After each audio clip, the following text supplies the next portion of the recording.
Regresamos a Argumentos, estamos en vivo, nuestras cuentas en redes sociales están allí a su disposición para que interactúe con nosotros, @argumentosgb, @rosa_periodista en la red social Instagram. Por esa vía leemos sus comentarios mientras seguimos en esta conversación con Iris de Franca, coordinadora del movimiento Mujeres en Política. Hemos venido hablando de la importancia del diálogo, del consenso, del papel de la mujer para mediar en esto, y nos dabas tu visión, y qué importante de tratar de olvidar un poco el mesianismo, si podría ser alguna reflexión importante para este momento político. Sin embargo, estamos siempre muy acostumbrados, la población venezolana, a seguir a alguien, este es el líder, esta es la persona que va a salvar al país, y tenemos que entender que una persona no es capaz de lograr todos esos cambios. Si bien son importantes y son fundamentales, se necesita de todo un equipo de trabajo y se necesita también del aporte de los ciudadanos para lograr esos cambios que todos queremos ver. ¿Cómo se puede implementar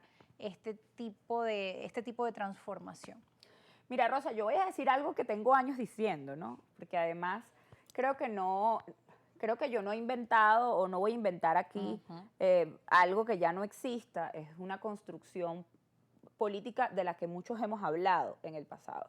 Aquí hay que construir algo con los sectores sociales del país. Nuestro país está realmente dividido, realmente fragmentado. El tejido social está descompuesto. Y para reconstruir ese tejido social, pero además también para reconstruir un poco lo que es la organicidad de la ciudadanía, pues se requiere mucho trabajo, Rosa, y mucho trabajo de muchas personas además.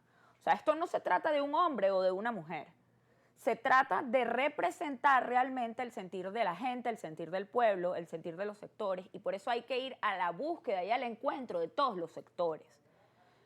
Yo no creo en los liderazgos mesiánicos. Los liderazgos mesiánicos nos han traído hasta donde estamos.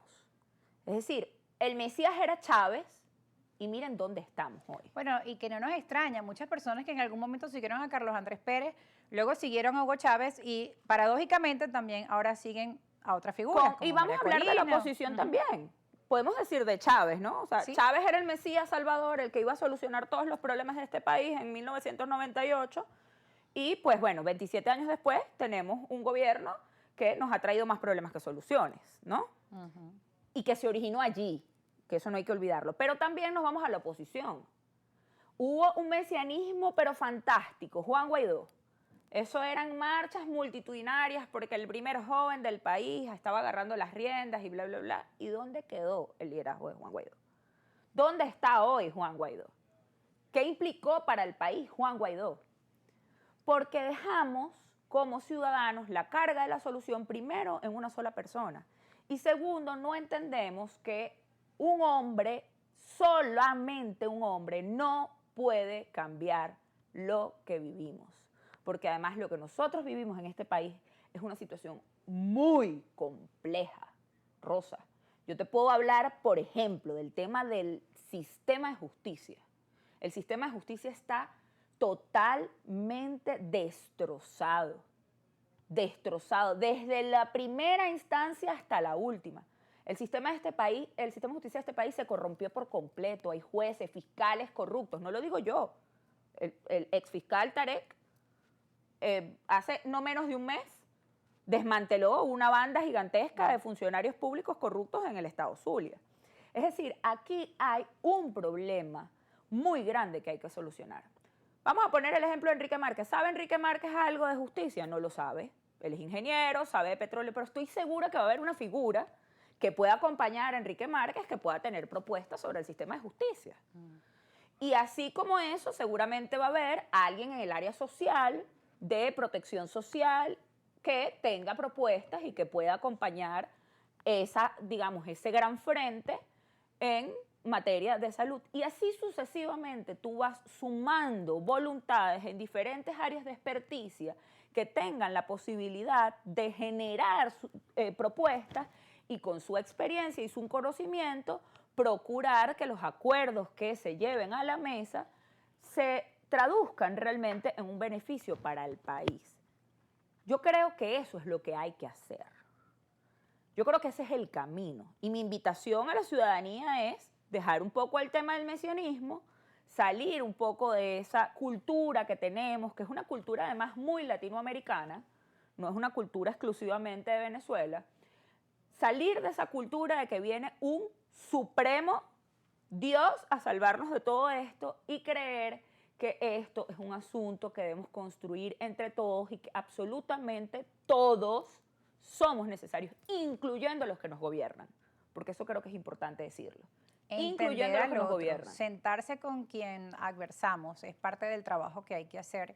Y tú decías incluyendo a los que nos gobiernan, y también desde el gobierno pensar, ¿se puede incluir aquellos factores de la oposición que han catalogado como extremistas? ¿Tienen cabida en esta ley de amnistía, tomando en cuenta que se les imputa delitos como pedir una invasión a nuestro país? Y también hay otras leyes que están dentro de la Asamblea Nacional, como la ley de los delitos de odio. Entonces, bueno, es un panorama, como tú lo has dicho, bastante complejo, pero podríamos llegar a ver en una misma mesa sentada a Rodríguez y Machado, por ejemplo, hablando del papel de la mujer en ese encuentro. Yo creo que eso es lo que debe hacerse, Rosa. Es decir, yo no sé si en el corto tiempo eso sea posible, porque nosotros debemos entender que este proceso no es un proceso que se haga de la noche a la mañana, apenas estamos con la generación de confianza. Yo creo que la liberación de los presos políticos ha abonado a que exista esta generación de confianza.